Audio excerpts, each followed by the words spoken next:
Let's make this as painless as possible. Nick was talking before about they need to do a better job of getting you shots, and you need to do a better job of getting shots. Has he told you that? That's something actually new now. But I kind of sensed it yesterday because when we was running through plays and everything yesterday, he was like, "SK, get open!" Like every time we ran down, he was like, "Get!" Like he just kept yelling, "Get open, get open!" So, I think that's kind of the message that he was sending to me yesterday. How hard has it been for you to get open? I'm sure defenses are keying on you. It's extremely hard. You're gonna have.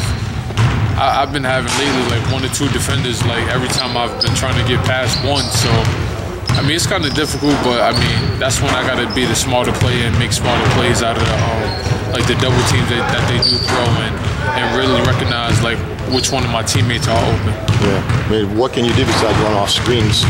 I don't know if you can do it better, or you can't just run around the floor. That's when you burn yourself out, and that's what other teams want you to do, just burn yourself out to the point where you can't really move no more because, everyone's defending you. But, the most I can just continue to keep doing is just sitting there, keep playing the game that coach wants me to play, and just stay within the system. A lot of people, when they do get situations like this where everyone is sitting there double teaming them and everything, they try to do things that's a little bit too much. And that's not the type of player I am. I'm just gonna play within the system and play how I'm taught to play. You get grabbed and held a lot? Oh man, that might be the worst. Besides practices with scratches, games be the worst. So it's all within the game, though. I understand that the other team want to win and they're gonna do any and everything to win. And that's something that I've been adjusted to all throughout this summer because coach told me that things like that was going to be happening. It's worse this year than last year?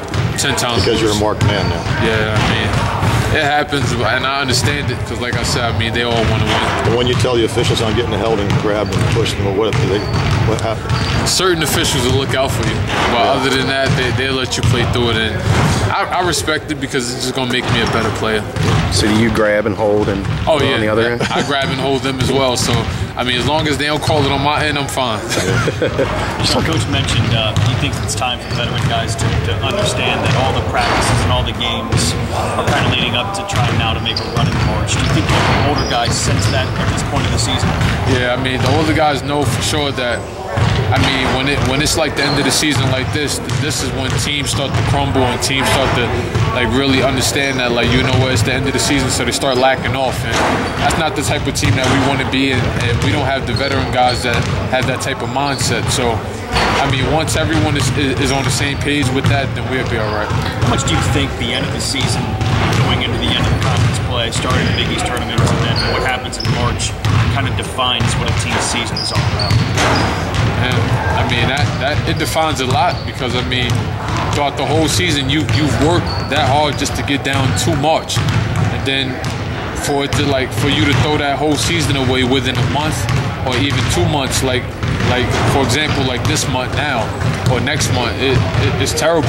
You don't want your season to ever go down that way, and that's something that we're not going to allow. We know that how far we can go and how far we went last year, and we want to top that, if not go past that.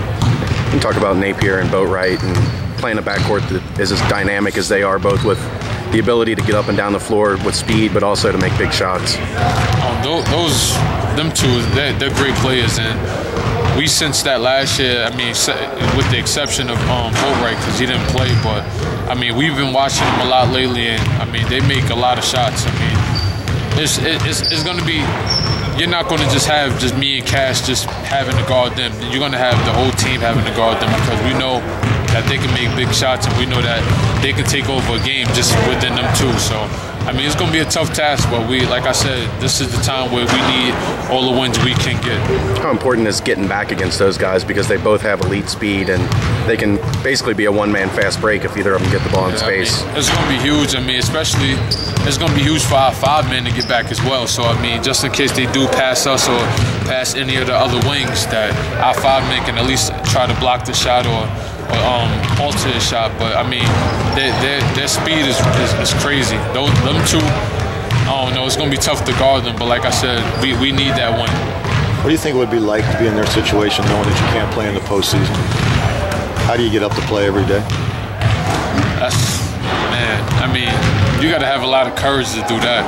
I mean, due to the fact that they know that, you know what, it's like after the season, it's like it's all over. And then for them to just basically like just have that type of mindset and to still go out and at least grab wins the way that they are, it's like, it's unreal. So, I mean, I commend them on that. Thanks, Sean.